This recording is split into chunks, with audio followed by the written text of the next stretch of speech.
Hey guys, welcome back. Thanks for joining us for episode 7 of Miss K Teaches Math. All right, today what we are going to cover is our last couple sections of chapter 10. So I hope you're ready to learn some math. All right, guys, let's go. All right, so we're going to add 10.5 into our notes. 10.5 is called completing the square. All right, guys, we're going to take notes on section 10.5 today. And so that's what's called completing the square. All right, that is going to be our fifth and final method to solve our quadratics. And again, it is useful to know how to solve them in these different methods though, because again, we have different problems and there are going to be methods that are going to be easier for certain problems, depending on numbers, depending on how they're set up. So we'll review a little bit of that more this week. But again, as a quick review, here are our 4 different methods so far. So factoring was our first method. So factoring we learned in chapter 9. The benefit of factoring though is it works well when you have those numbers that have that relationship.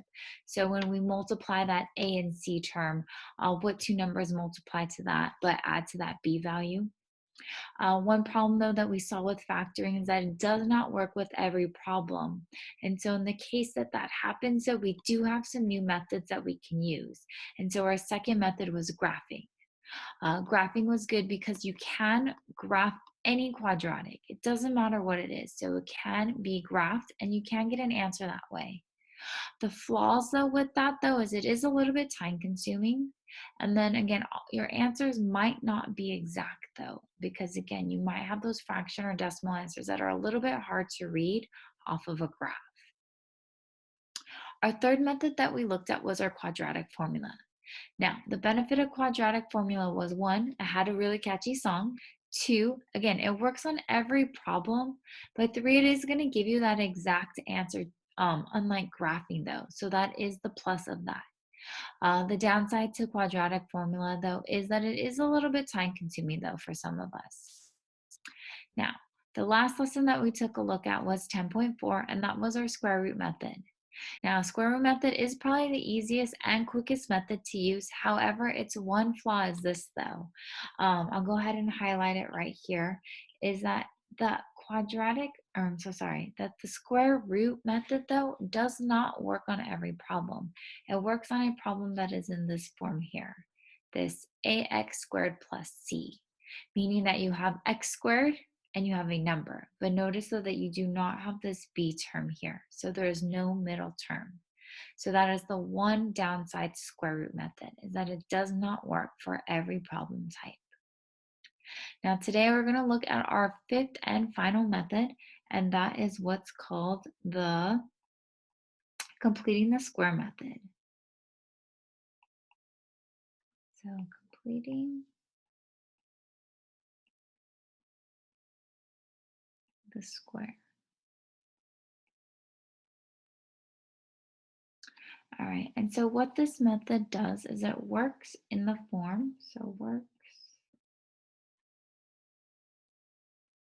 for x squared plus bx. So a couple of things I'm going to point out to you is this, is that it works the best and only when your leading coefficient is 1. So anytime that leading coefficient is 1, you can use this method. I'm going to tell you that it actually works for all problems though. So that is one benefit for this. So it works when it is in this form, but please know that it works on all problems. What that means though is we have to do a little bit of tweaking to get it into this form before we can successfully use that completing the square method. So I am going to tell you it is a little bit confusing, so you do want to pay attention today and you do want to write down examples just so you have them. So go ahead and follow along with me and then we'll get through this lesson. All right.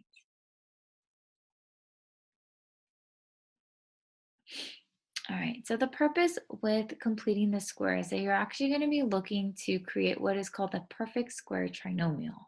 Now, I'm not sure if you guys remember this, but I'll go ahead and write this down again in case you don't. So we're looking for what's called a perfect square trinomial. We learned this when we looked at difference of squares. So what makes a perfect square trinomial unique is this.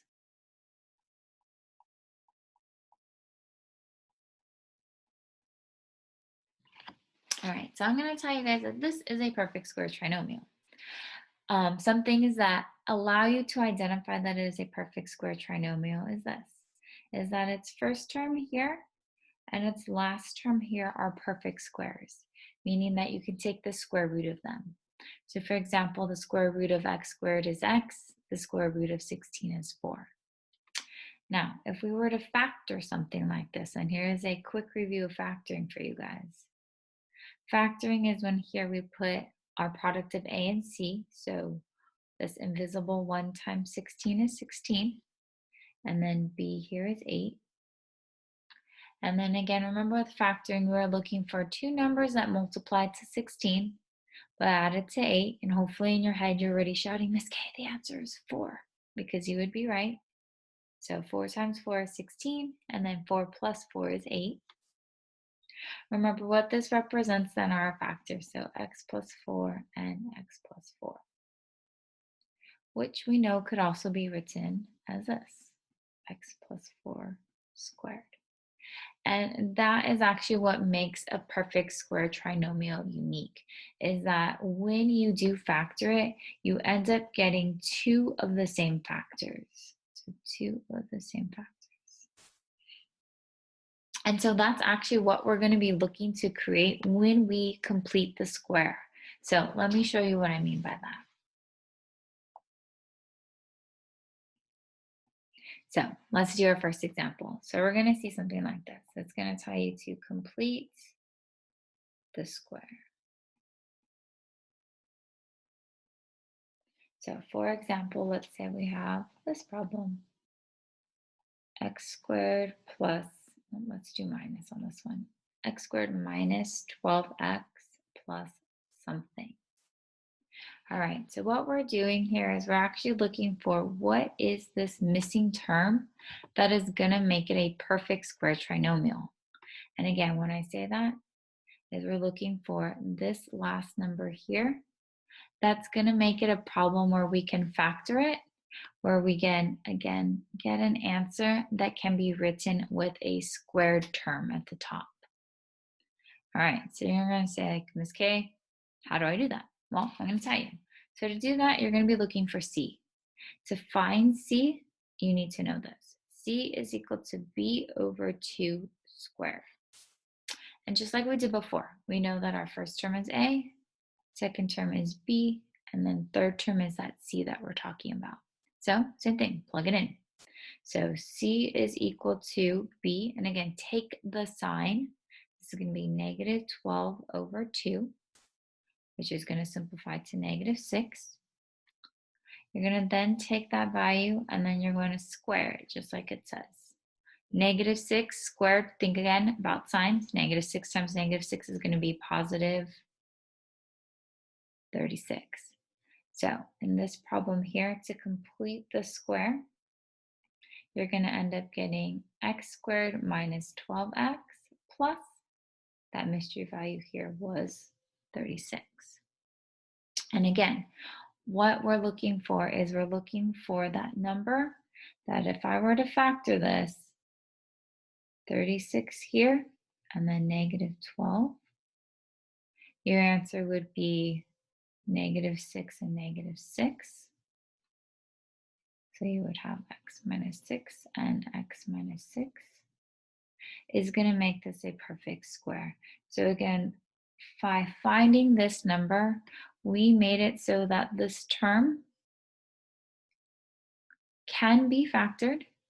But again, what you will notice is that your factors are the same so that we can, again, rewrite it like this. And again, we're making it a perfect square trinomial. Now, what you'll also know is kind of unique about this is that number that you found here, negative 6, is actually the number that makes up the factors here. All right, so I'm going to have you guys go ahead and try one. Let me go ahead and move this up.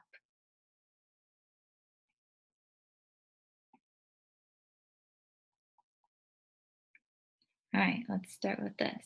X squared plus 8x plus what? All right, so your job is to figure that out. Go for it. All right, did you guys figure it out? Let's go ahead and do it together. So again, remember what you're solving for is C here. C is going to be found by taking b over 2, and we're going to square that. So in this case, you would end up getting 8 over 2. When you simplify that down, you're going to end up getting 4. 4 squared is going to be equal to 16. So that missing number here is actually 16. And again, that is the number that makes it a perfect square trinomial. All right, and you might have noticed that that was actually our first example here. Here is that 16 that we just solved for. And again, that is how we get it so that when we factor it, we would get two terms that are the same.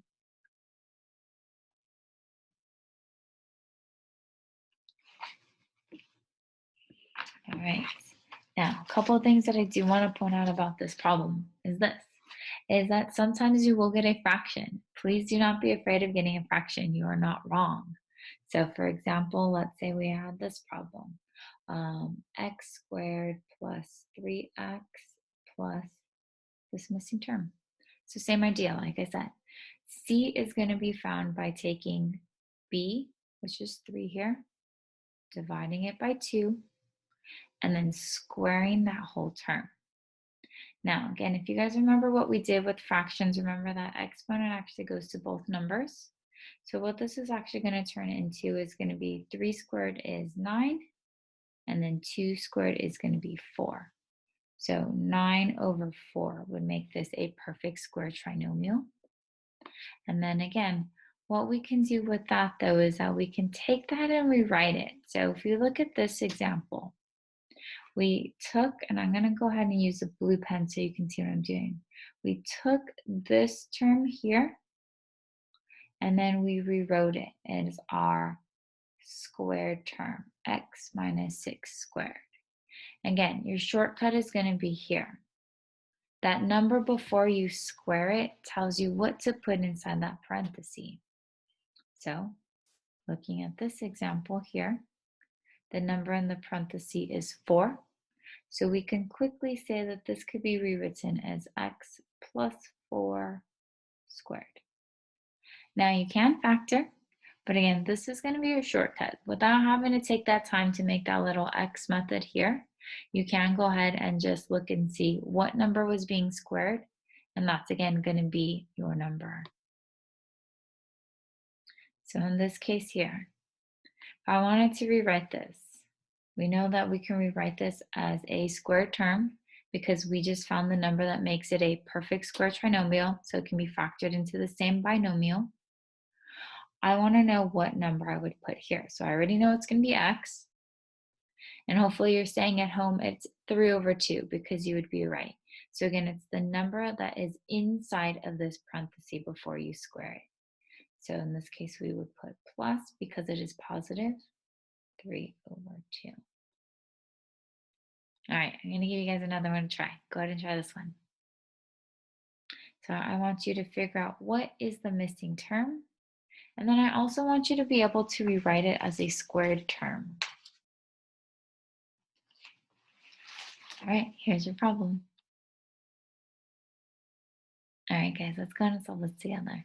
So in this problem, we know that C is equal to B over 2.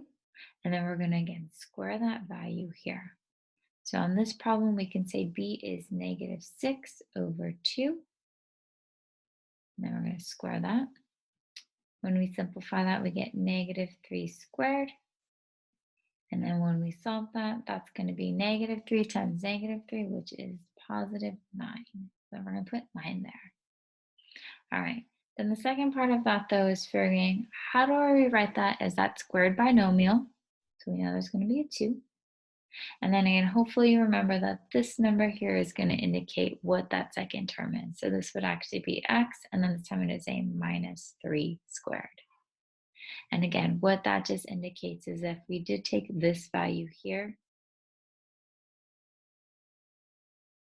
and we solved it, meaning we were to multiply it, you would notice that this answer here, when we multiply it, would be the same here. So again, we are just looking to rewrite that problem. All right, hopefully that made sense. All right, now we're going to use that same skill to actually solve our quadratic. So let me show you an example of something that you've probably seen, or again, something that we're at least familiar with solving. So let's say we have this problem. Solve x squared minus 16x is equal to negative 15. All right, so with completing the square, again, first thing you actually want to look for is to make sure that you have that leading coefficient of 1, which we do here. So we are good to go on to our next step. All right, this is what I want you to think about though, is x squared minus 16x plus what is equal to negative 15. So just like we practiced in our last examples, you want to figure out though, what is that value of c? So what is that number there? All right, and so we did that. We know that to find c, we would be taking b over 2, and then we would square it. So in this case, we would take negative 16 over 2, which is equal to negative 8, and then we would square it. All right, when we square it, that would give us 64. All right, and so what that means is that number 64 is what you're going to be plugging in here. Now, what I want to remind you is this. Just like we did when we solved other problems, if I add something to one side, I need to make sure to add it to the other. So there's that balance again. So because I added 64 right here, I need to make sure that I'm also adding that same number here. So I'm going to add 64 here. All right, now this is what we're going to do next. So hopefully you guys can follow along still, is we are going to take this term here that we just rewrote and figured out that term, and we're going to rewrite it. Now, if you remember, just like we did right here, we want to rewrite it so in that squared term. So we want to write it as a binomial squared. So I'm going to do that here. So I'm going to rewrite this. This is going to be rewritten as x.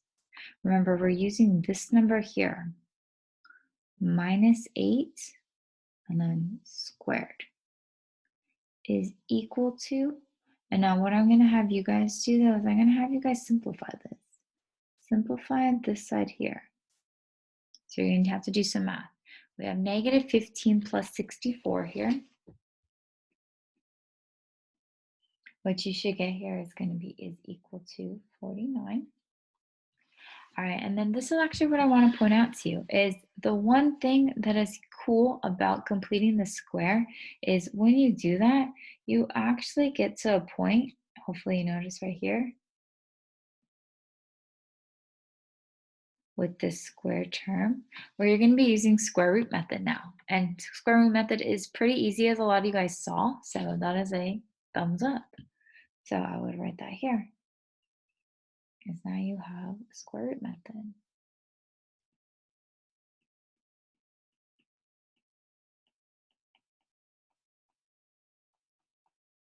Yeah. So again, that is kind of the perk about using this, completing the square, is that that square method is pretty easy. And so from here, remember the idea is to isolate that parentheses. Because there is a square in there, we're going to undo that. Hopefully you guys remember to undo that square. We are going to square root both sides. So square root here and square root here. Remember, the square root and the square cancel. That's going to leave us with just the parentheses. X minus 8 here is equal to, and again, be careful. Some of you guys were missing this in that homework. When you take the square root of something, you're looking for 2 answers. So 2 answers, guys. So then that's going to give us a plus or minus 7 here. All right, last step then here would be to solve. And then again, solve just meaning that you're going to be isolating x. So last step then is going to be to add 8 to both sides. You are then going to get x is equal to this plus or minus 7 plus 8. Now, and again, please be careful about this. Again, final answer should be 2 answers as well, meaning that you are going to take this and you're going to tell me what are the 2 problems. There is a positive 7 plus 8, which is going to give us 15. But there is also the negative 7 plus 8, which is going to give us 1. So here in this problem, final solutions, and as you guys can see, are going to be 15 right here, but then also positive 1. So again, there are your 2 answers. Let's go ahead and try another one. Like I said, guys, please try to follow along. But if you are confused, tune into the Zoom on Tuesday and on Thursday. So we have m squared plus 10m is equal to negative 8. All right, so just like before, first step is actually going to be completing the square, meaning to find that missing term. So m squared plus 10m plus what is equal to negative 8. All right, and so again, to find that, what we're going to do is we're going to take b over 2, and then we'll square that. So in this case, this would be 10 over 2, which is equal to 5. We're going to square 5, and then that's going to give us 25 here. So that missing term that we're going to add is 25. Now remember, that whole balancing thing, if I add it on one side, make sure to add it to the other. So I'm going to add it here. So plus 25 also. All right. Now, next step here is because we want to make this into that easy square root problem, we are going to rewrite this. So you're going to take this whole term here and you're going to rewrite it as that squared term. I'll give you guys a second. See if you can do this on your own.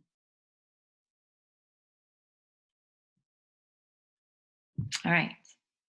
What did you get?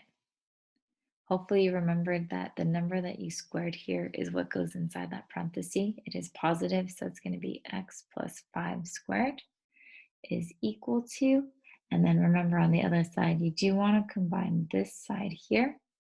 So 8 and 25 is going to give you, or I should say negative 8 and 25 is going to give you 17. All right, from here, you'll notice again that this is your square root problem. So to undo that square root, we are going to, to undo the square, we're going to square root both sides. This is going to leave me with x plus 5 here is equal to, and then you have the square root of 17. So again, remember there are going to be 2 answers, that plus minus. But again, what is going to be important here is I do want you guys to be able to calculate that value. So go ahead and pull out your calculators if you have not yet. I'm going to take 17 and I am going to go ahead and square root that value. All right, when you square root it, you end up getting 4.12. And again, don't forget that plus or minus. And then the last step here is going to be to isolate x. So we're going to go ahead and subtract 5 from both sides. So we get x is equal to plus or minus 4.12 and then minus 5 this time. And then again, please remember that that is actually 2 problems though because of this plus minus. So go ahead and split that. You have the positive 4.12 minus 5. And then again, feel free to use your calculator to calculate that. When you do that, you end up getting what is about negative 0.88. And then on the other side of that split, you're going to have negative 4.12 minus 5, which is going to give you, again, something about negative 9.12. And those are going to be your 2 answers there. Let's go ahead and try maybe 1 or 2 more problems. I actually want to show you guys an example of a problem that doesn't have that leading coefficient of 1, which is one of the things that a lot of you guys are going to forget. So pay attention. All right, guys, so here's our next problem. We're going to solve 2x squared plus 20x minus 8 is equal to 0. Now, some of you might look at that and say, okay, I can factor out a 2 here. I can do quadratic formula. So there are other different methods you can use. But again, today I want you to use completing the square. And so remember, one thing that made completing the square unique was this, was that you use it when you have 1x squared plus bx. And then again, you're figuring out what c is. Now, notice here though, that the leading coefficient here is not 1. It needs to be 1. So you have to get rid of that. Does anyone have any ideas how we do that? If you said you should divide by 2, you're correct. So to get rid of that 2 in front, we are going to divide it by 2 because 2 divided by 2 cancels out, and that's going to give us that 1 that we're looking for. So let's go ahead and do that. So again, I'm going to divide by 2 here. And again, if I do it to once, I have to do it to everything though. So I'm going to divide by 2 here, here, and here. And again, you'll notice that 2 and 2 cancel, and that's going to leave us with our 1x squared that we are looking for. All right, this is going to be plus 10x minus 4 is equal to 0. All right, the next thing about this though is remember to complete the square, we need to have it set up like this. 1x squared plus bx plus c is equal to. So we need to move over this term right here actually. That 4 has to move on over. And so let's go ahead and shift that over then. 1x squared plus 10x is equal to 4. All right, once you are in this form, just like we have here, you are good to go. And now you can complete the square just like we did in those first examples. So we'll go ahead and do it again together. All right. So remember, to find that missing term, we are going to take b over 2, and then we are going to square that value. So in this case, b is 10. 10 over 2 is going to be 5. And then 5 squared will give us 25. So let's rewrite that. 1x squared plus 10x plus, and we just found out that missing term is 25, is equal to 4 plus, and again, we're going to put 25 there because again, we're all about balance here in math. All right, next step then, just like we did before, is we're going to take this and we're going to rewrite this. So we want to rewrite it because it is that perfect square trinomial as our binomial so that we can use our square root method. This again can be written as x. Again, remember that number is coming from whatever you're going to square. So x plus 5 squared is equal to, and on this side you are going to have to simplify that. So you're going to get 29 here. All right, next step then is going to be to get rid of that square. So again, we know that to get x out of that square jail that it's in right now, we have to break it out by doing the opposite. So we're going to use square root. So I'm going to square root both sides.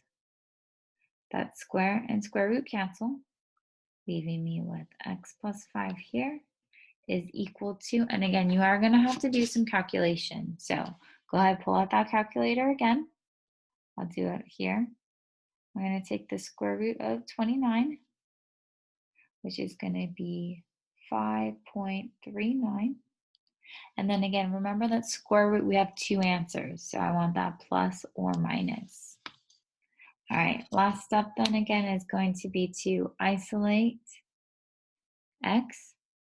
So to isolate x here, again, we're going to do opposite, subtract 5, cancels. X is going to be equal to, we can rewrite the order, -5 plus or minus 5.39. And then again, just remember that we are looking for 2 answers, so you're going to go ahead and show me that break. So -5 plus 5.39. When you do that, that's going to be about 0.39 on this side. And then we'll do it to the other side. The side that we're going to take -5, we're going to do the opposite side though, minus the 5.39. All right, and then when you solve that, oops, you are going to get about -10.3. And again, these are your solutions or your roots, whatever you want to call it, or your zeros. But again, that's how you're going to be using completing the square to solve that. All right, guys, we'll do one more example. If you feel like this made sense, go ahead and just fast forward to the end of the video. But if you want to try it just to make sure you know it, please feel free to follow along. All right, here's our last example for this lesson, guys. So we are going to use, again, completing the square to solve this problem. 3x squared minus 48x plus 39 is equal to 0.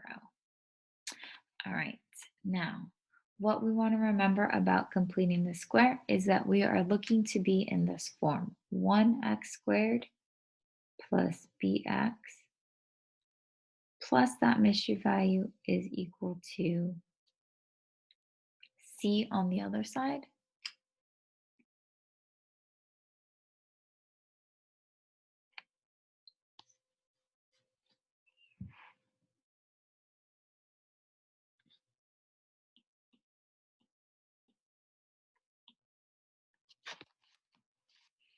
All right, guys, so here's our final example. So we have 3x squared minus 48x plus 39 is equal to 0. Now, as a reminder with completing the square, though, what we are looking for is to have a coefficient of 1. So we're looking for 1x squared plus bx plus, and we're going to be finding that mystery term that is going to make this that perfect square trinomial. And then that is going to be equal to something. So let's go ahead and solve this one together. So again, first notice that leading coefficient here is not 1.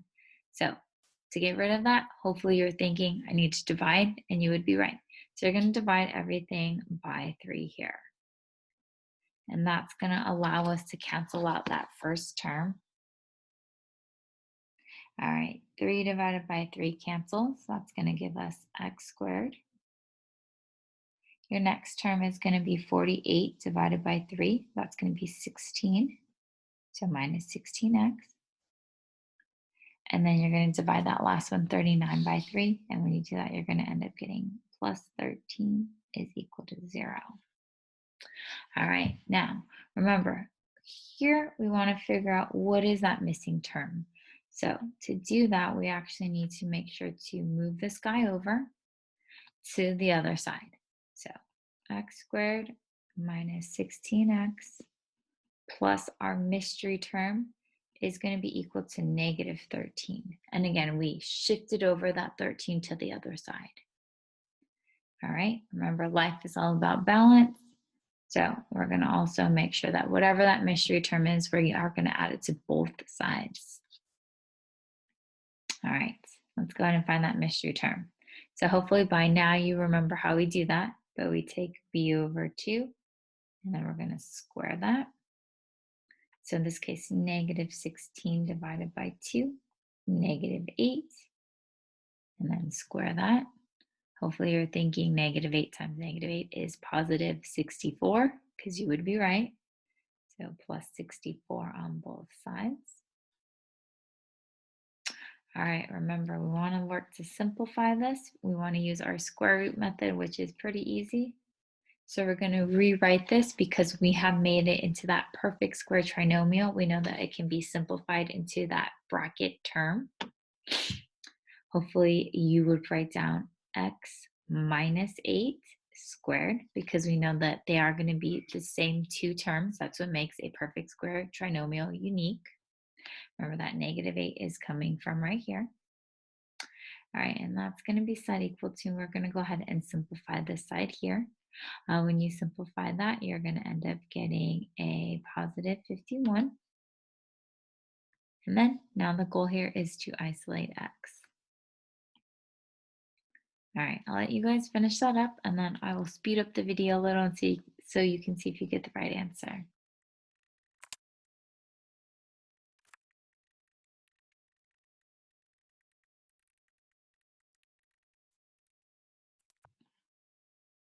All right, guys. So hopefully these are the two answers you end up getting. So you get about 15.14. And then on the other split, you're going to get about 0.86. So again, look to get those two answers. And then again, just kind of as a reminder and a refresher with all of this, I know it's all starting to blur, I'm sure, is remember what's happening here is that these problems are all quadratics. Quadratics meaning that we should get that U-shaped graph. But what this is just indicating to us is that if we were to graph something like this graph is going to be really wide and it might look something like that, meaning that it's touching here at maybe this point 0.86 and then touching way down here if the graph was extended to this 15.14. So remember, those are the solutions here. And that's what these answers would indicate is where that graph is touching that x-axis. So again, completing the square is just another method. Some of you might enjoy it because the square root method is easy to use once you get to that point. It's not too difficult. It does have a couple extra steps, but for some of you, maybe it's even faster than, let's say, the quadratic formula. So please try it out. If you have questions, like I said, make sure to ask. This will be on your quiz later this week, so it is important to know how to do that. And again, like I said, just make sure to ask questions.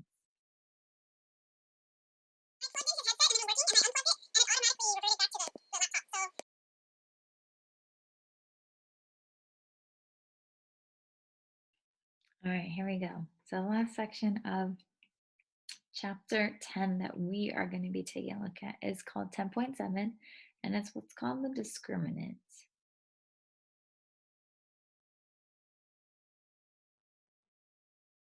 Here we go.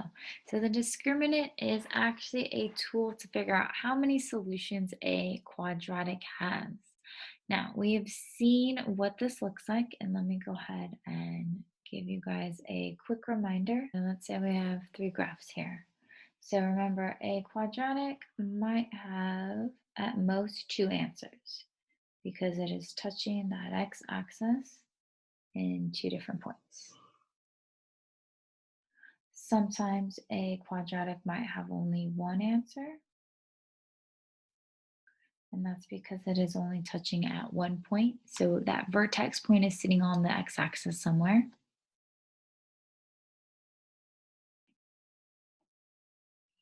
All right, and then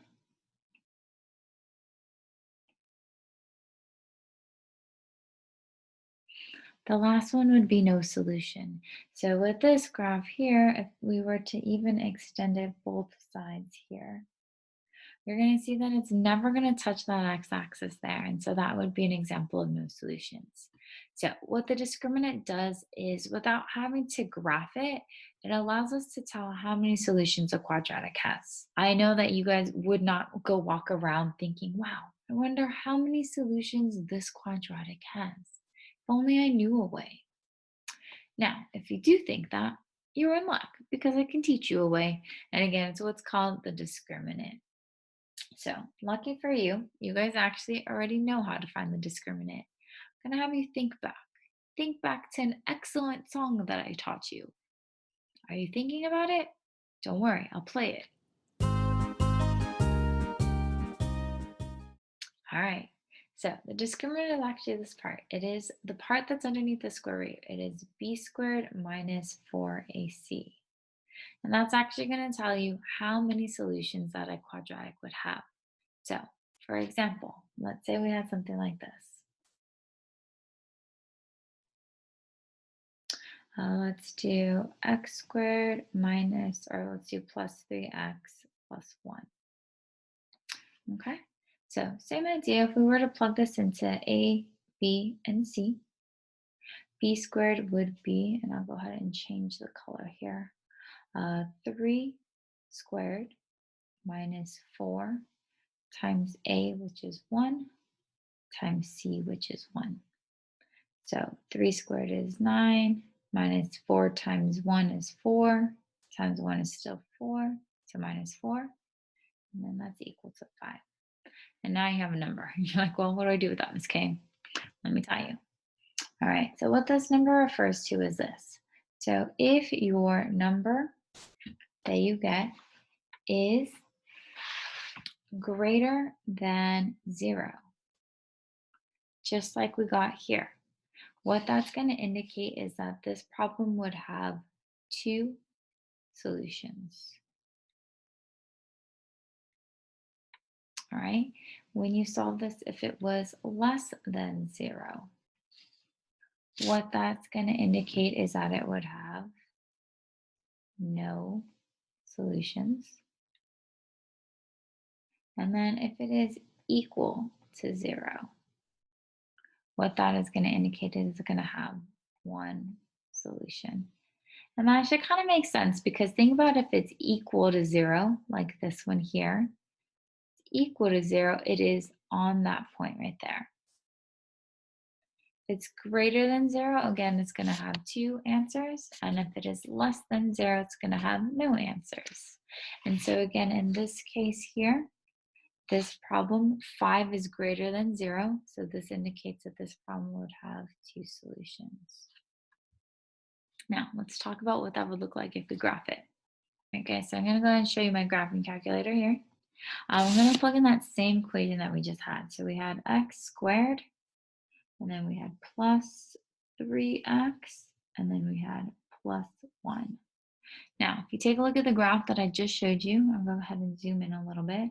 You'll notice that it does have 2 answers here. So it has 1 right here, and then it also has 1 right here between 0 and 1. I'll move my cursor. So again, there's 1 solution here and 1 solution here. So again, the discriminant just tells us how many there are going to be. Let's look at another example.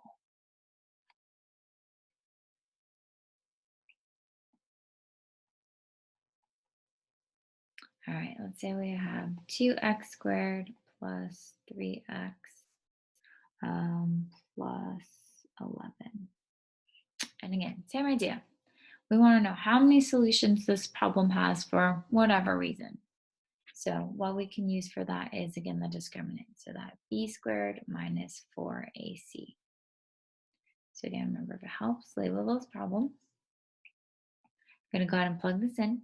B squared here is 3 squared minus 4 times a, which is 2, times c, which is 11. Okay, so 3 squared is 9, minus 4 times 2 is going to be 8. 8 times 11 is 88. All right, when I solve this, I'm going to get 79. So negative 79. And then again, if you go back to what we wrote here, this time it is less than 0, which is this middle choice. So that's going to tell us that this one would have no solution.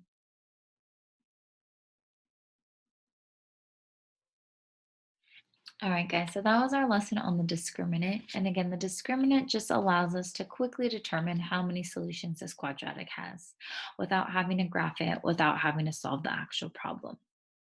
Now, the question though that I know a lot of people are having though is, how do I know which method I should be using? And the answer to that is actually use the method that's going to make the most sense to you. Like I said, quadratic formula is going to work for every problem, so that might be your go-to method. However, you just saw how to use completing the square. So for those of you who like maybe using that square root method because it is quicker, that might be a method that you prefer instead. The big question though is always, well, how do I know if something's factorable or not? So the 2 examples that I actually gave you for this lesson are both not factorable. And so let's go ahead and talk about that. So this first one, if you guys notice right now that's on the screen, is actually no solution problem. I'm going to go ahead and erase this because you guys know the answer is no solution. But I'm going to have you guys think back to when we factor. Okay, we know that the top is the product of A and C, so we know that's going to be 22. And then B down here is 3. And again, the idea is the same. When we're factoring, we're looking for 2 numbers that are going to multiply to give us this 22, but then also add to give us 3.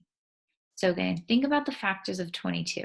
22 is going to be 22 and 1. It's going to be 11 and 2, and that's going to be it. Okay, now think, do any of these two numbers, 22 and 1, give us 3? No. Does 11 and 2 give us 3? No, it doesn't. So that's actually going to be how you can determine if something is factorable or not, is you are going to have to look at those numbers and you are going to have to see, is there a relationship between them? A lot of you guys though have good number sense where you guys can kind of figure that out just by sight. So let's actually go ahead and take a look at that first example we did here. All right, looking at this, we can see that this one actually has two solutions. I'm going to go ahead and erase this though. Okay, same idea. Let's go ahead and set this up as if we were factoring. So again, we know that the top is the product of A and C, so 1 times 1 is 1. And then B here is 3. Okay, same idea. What two numbers are going to multiply to give us 1?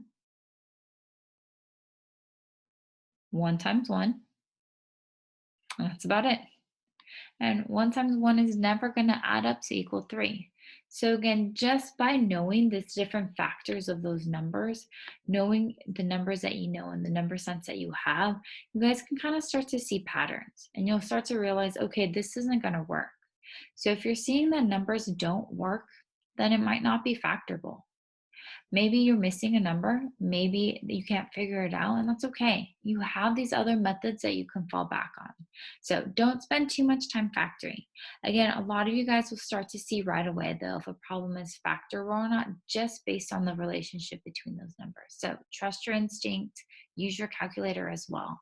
But again, I think you guys will start to see those different patterns. And like I said, if factoring doesn't work, you have other methods that you guys can rely on. All right. So again, hopefully that makes sense. Let me know if you guys have questions, and then practice, practice, and practice. Use those different methods.